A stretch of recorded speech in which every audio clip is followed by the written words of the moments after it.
नमस्कार दोस्तों, मैं आपका दोस्त राकेश और स्वागत करता हूं एक और नए वीडियो में।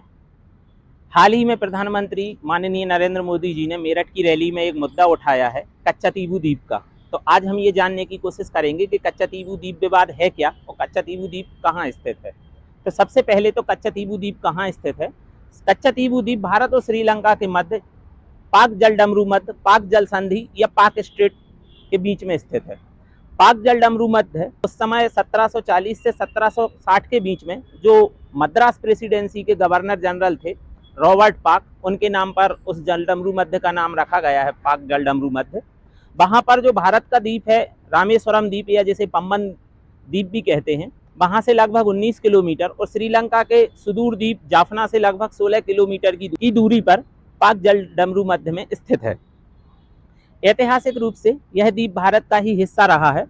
मदुरई के रामनद राजवंश के राजा के समय से यह द्वीप चर्चित रहा था, क्योंकि उनके जो जमींदार थे रामनाथपुरम के जमींदार को वह द्वीप दे दिया था और वह रामनाथपुरम के उस द्वीप की देखरेख किया करते थे और लगान लिया करते थे। उनके और अंग्रेजों के मध्य एक समझौता हुआ था, जहां पर की जो प्राकृतिक रंग जिसे कि डाई कहते हैं वह उगाया जाने लगा था और अंग्रेजों को दिया जाने लगा था।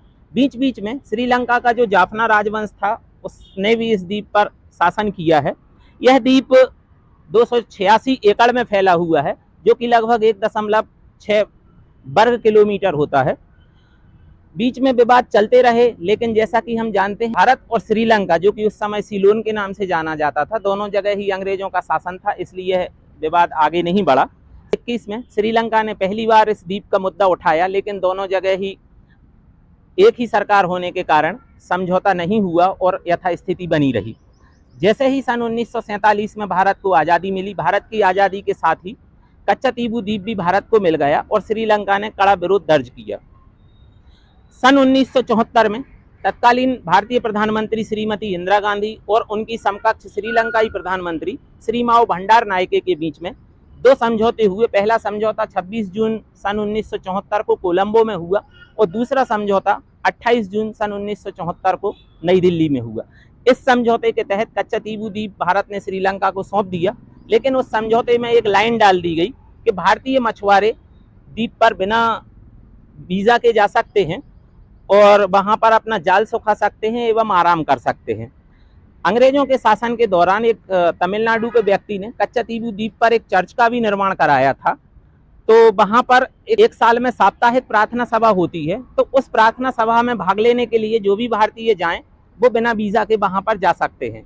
तो 2 साल ऐसे ही चलता रहा। फिर 1976 में जब भारत और श्रीलंका के बीच जल डमरू मध्य में सीमांकन हुआ, सीमाओं का बंटवारा हुआ, उस समय के बाद भारतीय मछुआरों का वहां जाना कठिन हो गया। उसके बाद श्रीलंका की नौसेना मछुआरों को खदेड़ने लगी, गिरफ्तार करने लगी और कई बार गोलीबारी भी हुई।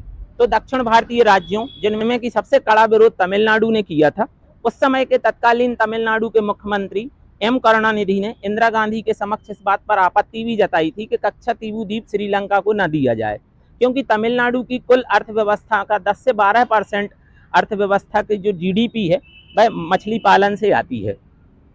उसके बाद श्रीलंका में 1982 में गृह युद्ध शुरू हुआ और श्रीलंका की नौसेना ने वहां पर नाकेबंदी कर दी। भारतीय मछुआरों का आना जाना लगभग बंद हो गया, क्योंकि जो एलटीटी या जिसे हम लिट्टे के नाम से जानते हैं, वह अपने हथियारों की तस्करी इन्हीं द्वीपों के माध्यम से करती थी। इसीलिए श्रीलंकाई नौसेना ने इन द्वीपों की नाकेबंदी कर दी। सन 2008 में श्रीलंका में गृह युद्ध समाप्त हुआ और लिट्टे की समाप्ति हो गई।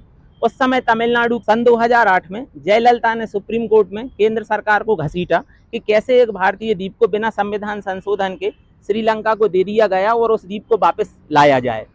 2012 में सुप्रीम कोर्ट में सुनवाई हुई। सुप्रीम कोर्ट में सुनवाई के दौरान उस समय की तत्कालीन केंद्र सरकार ने सुप्रीम कोर्ट को बताया कि कच्चातीबू द्वीप को लाना अब नामुमकिन है। कच्चातीबू द्वीप को अब सिर्फ युद्ध के माध्यम से ही लाया जा सकता है। उसके बाद केंद्रीय तौर पर कच्चातीबू द्वीप का मामला शांत रहा, लेकिन बीच बीच में दक्षिण भारतीय राज्यों खासकर तमिलनाडु में विरोध के स्वर उठते रहते हैं।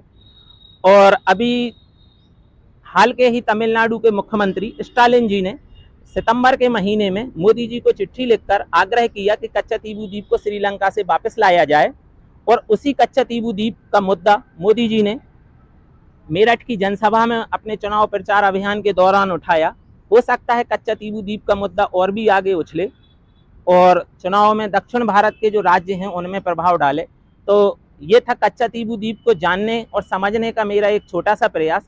अगर आपको मेरा यह प्रयास पसंद आया तो आप मेरे वीडियो को लाइक कर सकते हैं, कमेंट्स में मुझे राय दे सकते हैं, अपने दोस्तों के साथ शेयर कर सकते हैं। और अगर आपको मेरा यह प्रयास पसंद नहीं आया तो आप वीडियो को डिसलाइक भी कर सकते हैं। धन्यवाद।